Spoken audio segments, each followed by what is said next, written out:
Hello everyone, welcome back to my YouTube channel. आज हम करेंगे ब्रह्मास्त्र बैच की 4th क्लास। चलिए तो हम शुरू करते हैं आज की क्लास। हम कर रहे थे डीएनए और आरएनए के बारे में हमने थोड़ा बहुत देखा था। चलिए तो हम देखते हैं कि डीएनए की फुल फॉर्म क्या है। डीऑक्सीराइबोज न्यूक्लिक अम्ल। और यह किसका बहुलक होता है? न्यूक्लियोटाइड का बहुलक होता है। और इसमें क्या क्या होता है? इसमें शर्करा होती है जिसको हम एस से डिनोट करेंगे। नाइट्रोजनी अक्षारक होते हैं जिसको N2 बेस कहते हैं। और फास्फेट ग्रुप होता है जिसको P से डिनोट करेंगे। और इसमें 4 नाइट्रोजनी क्षारक होते हैं। आगे हम इसकी भी चर्चा करेंगे। डीऑक्सीराइबोज शर्करा, जिसमें शर्करा होती है। और इसमें सॉफ्ट डीएनए यानी कि न्यूक्लियोसाइड में क्या क्या होता है? न्यूक्लियोसाइड में अगर हम फास्फेट को मिला दें तो न्यूक्लियोटाइड बनता है। तो फास्फेट को हम पी से डिनोट करते हैं। सॉफ्ट डीएनए किसको कहा जाता है? जिसमें एस और एन होते हैं। तो न्यूक्लियोसाइड और फास्फेट को मिलाकर क्या बनता है? न्यूक्लियोटाइड। और डीएनए किसका बहुलक है? न्यूक्लियोटाइड का बहुलक है। सॉफ्ट डीएनए किसको कहा जाता है? न्यूक्लियोसाइड को। न्यूक्लियोसाइड क्या होता है? फास्फेट रहित न्यूक्लियोटाइड। ऐसा न्यूक्लियोटाइड जिसमें फास्फेट नहीं होता है उसको कहते हैं न्यूक्लियोसाइड। नाइट्रोजनी अक्षारक या N2 बेस कौन कौन से होते हैं?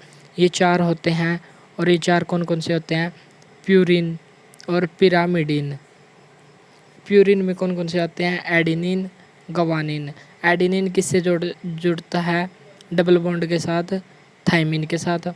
और गवानिन ट्रिपल बॉन्ड के साथ किसके साथ जुड़ता है? साइटोसिन के साथ। तो एडिनिन थाइमिन से, गवानिन और साइटोसिन से। इसको याद करने की ट्रिक है। इसको याद रखने की ट्रिक क्या है? प्यारी ने कहा एजी सुनते हो, परी की टीसी ले आना। एजी से हो गया एडिनिन और गवानिन। और टीसी से हो गया थाइमिन और साइटोसिन। डीएनए किस का मॉडल है? द्विकुंडलित या हेलिक्स मॉडल पर आधारित है। और द्विकुंडलित मॉडल कैसा होता है? जैसे ये है, ऐसे होता है। और उसमें एडेनिन थाइमिन के साथ।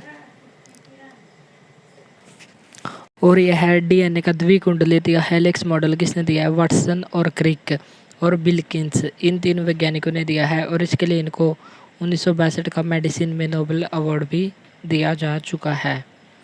ये था हमारा डीएनए का हेलिक्स मॉडल। अब हम देखते हैं कि डीएनए और आरएनए। डीएनए की फुल फॉर्म क्या है? डीऑक्सीराइबोज। और आरएनए में क्या होता है? राइबोज शर्करा। इसमें N2 बेस कौन कौन से होते हैं? एडिनिन, थाइमिन, गवानिन और साइटोसिन। इसमें होता है एडिनिन यूरेसिल।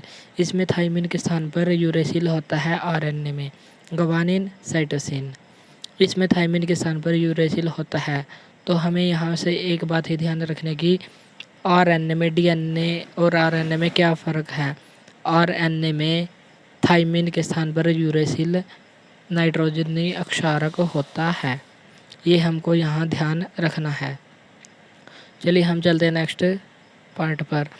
ये जैसे मानव है, ये इसकी सेल है और सेल के अंदर ये केंद्रक है। केंद्रक के अंदर ये गुणसूत्र है और गुणसूत्र में भी ये होता है डीएनए। डीएनए का एक अंश क्या कहलाता है? जीन। ये है जीन जो डीएनए का एक भाग होता है। तो जीन क्या होता है? डीएनए का एक खंड होता है, एक टुकड़ा होता है। और इसका कार्य क्या है? विशिष्ट लक्षण बनाता है। और जैसे हर एक प्रोटीन एक लक्षण को डिसाइड करता है। गुणसूत्र किसका वाहक होता है? यह वंशागति का वाहक होता है। जीन यानी कि वंशागति का निर्धारक होता है। अब हम देख लेते हैं कि ट्रांसक्रिप्शन और ट्रांसलेशन में फ़र्क क्या है। जब डीएनए से mRNA बनता है, मैसेंजर आरएनए बनता है, तो इसको क्या कहते हैं? ट्रांसक्रिप्शन यानी कि अनुलेखन। और जब आरएनए mRNA से प्रोटीन बनता है तो इसको क्या कहते हैं? ट्रांसलेशन। ये क्वेश्चंस भी हमें एग्ज़ाम्स में देखने को मिलते हैं। तो ट्रांसक्रिप्शन किसको कहते हैं? ट्रांसक्रिप्शन डीएनए से mRNA बनना क्या है? ट्रांसक्रिप्शन। और ट्रांसलेशन mRNA से प्रोटीन बनना कहलाता है। अब हमें यहाँ पर नोट लगाना है और नोट में हमें क्या लिखना है, डीएनए से आनुवंशिक सूचना mRNA द्वारा प्राप्त करना क्या कहलाता है, ट्रांसक्रिप्शन या अनुलेखन कहलाता है। और mRNA को प्राप्त सूचना के आधार पर प्रोटीन का निर्माण करना क्या कहलाता है, अनुवादन या ट्रांसलेशन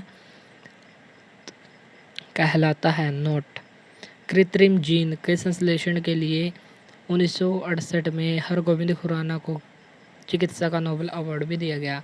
तो कृत्रिम जीन का आविष्कार, संश्लेषण किसने किया था, डॉक्टर हरगोविंद खुराना ने। और इसको 1968 में चिकित्सा का नोबेल अवार्ड दिया गया। अब हम देखते हैं कि सेल डिवीजन यानी कि कोशिका विभाजन कितने प्रकार का होता है। असूत्री जिसको कहते हैं एमिटोसिस, समसूत्री मायोसिस और अर्धसूत्री मियोसिस। इस जो असूत्री होता है इसमें कौन कौन से आते हैं, जीवाणु, प्रोटोजोआ और शैवाल, इनमें असूत्री विभाजन होता है। और समसूत्री में कौन से होते हैं, कायिक कोशिका या सोमैटिक है। और अर्धसूत्री कौन सी होती हैं, जनन कोशिका यानी कि जर्म सेल। अब हम देख लेते हैं समसूत्री और अर्धसूत्री में अंतर क्या क्या होते हैं। समसूत्री कायिक कोशिका में होता है जिसको कहते हैं सोमैटिक सेल। जनक कोशिका से संतति कोशिका में गुणसूत्र की संख्या समान रहेगी, यानी कि जब कोशिका समसूत्री में क्या होगा, समान, सम से हो गया समान, सूत्री मीन्स कोशिका। ऐसी कोशिका जो जनक कोशिका और संतति कोशिका में समान रहे उसको कहते हैं समसूत्री कोशिका। और अर्धसूत्री कोशिका जनक कोशिका में होती है, जनन कोशिका में होती है, जैसे अंडाणु और शुक्राणु। और संतति कोशिका में गुणसूत्र की संख्या आधी हो जाती है, जितने गुणसूत्र जनक कोशिका में होंगे उसका आधा संतति कोशिका में आएंगे। ये है इसकी, जैसे यहाँ पर जनक कोशिका में 46 गुणसूत्र हैं तो इनका डबल हो जाएगा तो टोटल बन जाएंगे 92 गुणसूत्र। और 92 ये 46 में डिवाइड हो जाएंगे तो 1 से 2 संतति कोशिकाओं का निर्माण होता है। और जनक कोशिका आधी हो जाती है, जैसे ये डबल हो गई 92 आगे 4 भागों में विभाजित हो जाती है और ये 23 बन जाती है। इस प्रकार समसूत्री में तो एक जनक कोशिका से 2 संतति कोशिका बनती हैं और अर्धसूत्री में एक जनक कोशिका से 4 संतति कोशिका बनती हैं। ये बात भी हमको ध्यान में रखनी है। तो एक जनक कोशिका से 2 संतति कोशिका बनती हैं और इसमें एक जनक कोशिका से 4 संतति कोशिकाएं बनती हैं। अब हमें एक नोट लगाने योग्य बात है, कोशिका का पावर हाउस किसको कहा जाता है, माइटोकॉन्ड्रिया को। और कोशिका का रसोई घर किसको कहा जाता है, प्लास्टिडिया हरित लवक को। कोशिका का मस्तिष्क किसको कहा जाता है, केंद्रक को कहा जाता है। अब हम चलते हैं नेक्स्ट टॉपिक पर जो है हमारा न्यूट्रिएंट्स यानी कि पोषक तत्व। सबसे पहले हम देख लेते हैं कि पोषण क्या होता है, न्यूट्रिशन क्या होता है। जीवों के वृद्धि, विकास एवं सभी जैव प्रक्रमों के संचालन के लिए आवश्यक सभी पदार्थों से युक्त भोजन ग्रहण करने की प्रक्रिया पोषण कहलाती है। और पोषण के कितने प्रकार होते हैं, पोषण के होते हैं 2 प्रकार, ऑटोट्रोपिक और हेटरोट्रोपिक। ऑटोट्रोपिक मीन्स स्वपोषी और हेटरोट्रोपिक मीन्स विषमपोषी। स्वपोषी वे पादप या जंतु जो अपना भोजन स्वयं बनाते हैं उनको कहते हैं स्वपोषी। और इनके उदाहरण क्या है, पेड़ पौधे जो प्रकाश संश्लेषण क्रिया के द्वारा अपना भोजन का निर्माण स्वयं करते हैं। और विषमपोषी होते हैं वे पादप या जंतु या जीव जो अपने भोजन के लिए दूसरों पर निर्भर रहते हैं उनको कहते हैं विषमपोषी जीव। और इनमें उदाहरण कौन कौन से हैं, जैसे शाकाहारी, मांसाहारी और सर्वाहारी। शाकाहारी का उदाहरण क्या है, खरगोश और गाय। मांसाहारी का उदाहरण है शेर। और सर्वाहारी कौन है, जो मांस और शाकाहारी यानी कि साग सब्जी दोनों खाते हैं, मनुष्य, बिल्ली और चूहा। और अपमार्जक कौन होते हैं, जो मरे हुए मृत जीवों पर निर्भर रहते हैं, इनको पृथ्वी का सफाई कर्मी भी कहा जाता है। अपमार्जक में कौन है, सियार, गिद्ध और चील। परजीवी कौन होते हैं, जो दूसरे जीवों पर निर्भर रहते हैं, दूसरे जीवों के शरीर पर रहते हैं, जैसे जोंक, जूं, अमरवेल। सहजीवी कौन होते हैं, सहजीवी जो साथ रहते हैं और इसका उदाहरण क्या है, लाइकेन। एक हमें नोट लगाने योग्य बात लिखनी है कि अपमार्जक को प्रकृति का सफाई कर्मी कहते हैं क्योंकि यह मृत पदार्थों पर निर्भर रहता है। जो भी पर्यावरण में मृत पदार्थ होते हैं उनको समाप्त करने का कार्य करते हैं, इसलिए इनको पृथ्वी प्रकृति का सफाई कर्मी कहते हैं। पादप में पोषण किस प्रकार होता है? पादप में भोजन बनाने की प्रक्रिया कौन सी है? प्रकाश संश्लेषण क्रिया।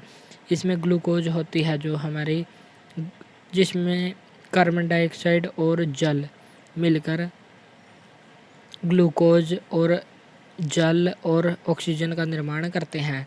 तो जब कार्बन डाइऑक्साइड और जल, कार्बन डाइऑक्साइड तो पर्यावरण से लिया जाता है और जल पादप की जड़ों से, और प्रकाश, सूर्य के प्रकाश की उपस्थिति में ग्लूकोज, जल और ऑक्सीजन का निर्माण करते हैं। उस क्रिया को कहते हैं प्रकाश संश्लेषण क्रिया। भोजन को मुख्यतः 3 भागों में विभाजित किया जाता है, और वे 3 भाग कौन कौन से हैं? जैसे ऊर्जा प्रदान करने वाले खाद्य पदार्थ, इनको कहते हैं, इनके अंतर्गत आते हैं कार्बोहाइड्रेट और वसा। वसा को कहते हैं लिपिड और कार्बोहाइड्रेट को कहते हैं शर्करा।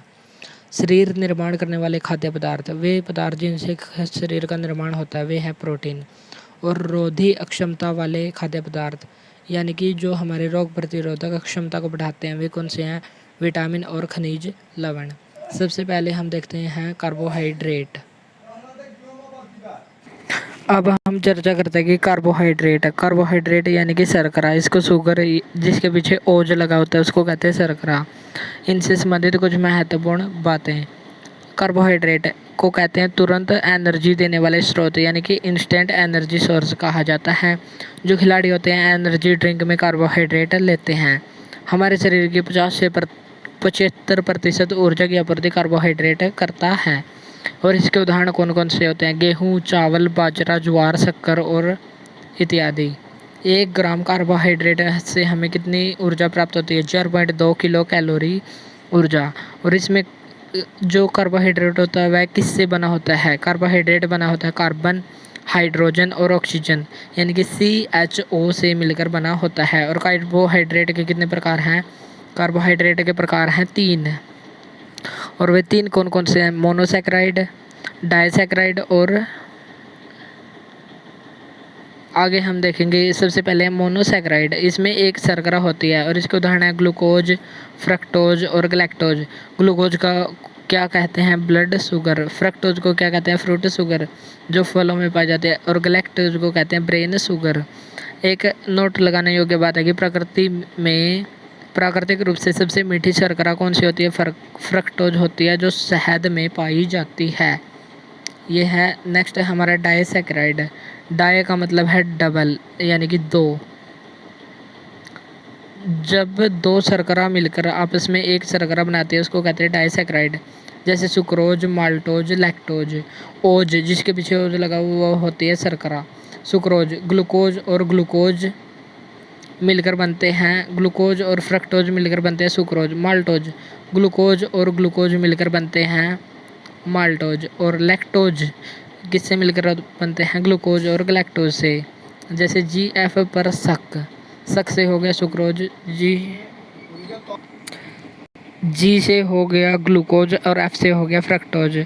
GF पर शक, ये हो गई इसकी ट्रिक। और GG कमाल है।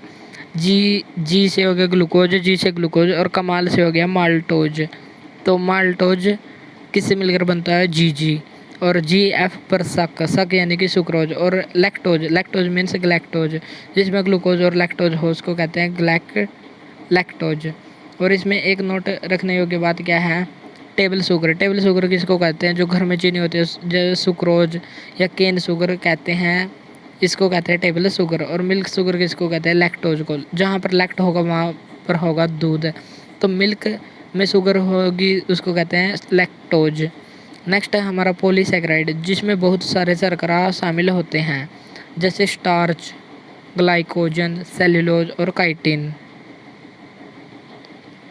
स्टार्च पौधों में खाद्य संचय किसके रूप में होता है? स्टार्च के रूप में। ग्लाइकोजन जंतु में खाद्य संचय होता है। सेल्यूलोज जो पादप की कोशिका भित्ति होती है वो सेल्यूलोज से बनी होती है। काइटिन कवक की कोशिका भित्ति काइटिन से बनी होती है। ये होते हैं पॉलीसैकेराइड, यानी कि बहुत सारे सैकेराइड से मिलकर बने होते हैं। एक नोट लगाने योग्य बात क्या है? सभी कार्बोहाइड्रेट मीठे नहीं होते। जैसे काइटिन जैसी शर्करा, काइटिन कैसी शर्करा है? कभी कभी क्वेश्चन पूछा जाता है तो आंसर हो जाएगा पॉलीसैकेराइड। पॉली क्यों? क्योंकि इसमें एक से ज़्यादा यानी कि कई सरगरा मिली हुई हैं तो इसको कहते हैं पॉलीसेकेराइड। ये थी हमारी आज की क्लास जिसमें हमने ये किया। और यदि इस क्लास की पीडीएफ चाहिए हो तो टेलीग्राम ग्रुप को ज्वाइन करके इस क्लास की पीडीएफ को प्राप्त कर सकते हैं। आज के लिए इतना ही, मिलते हैं नेक्स्ट वीडियो में। Thanks for watching this video.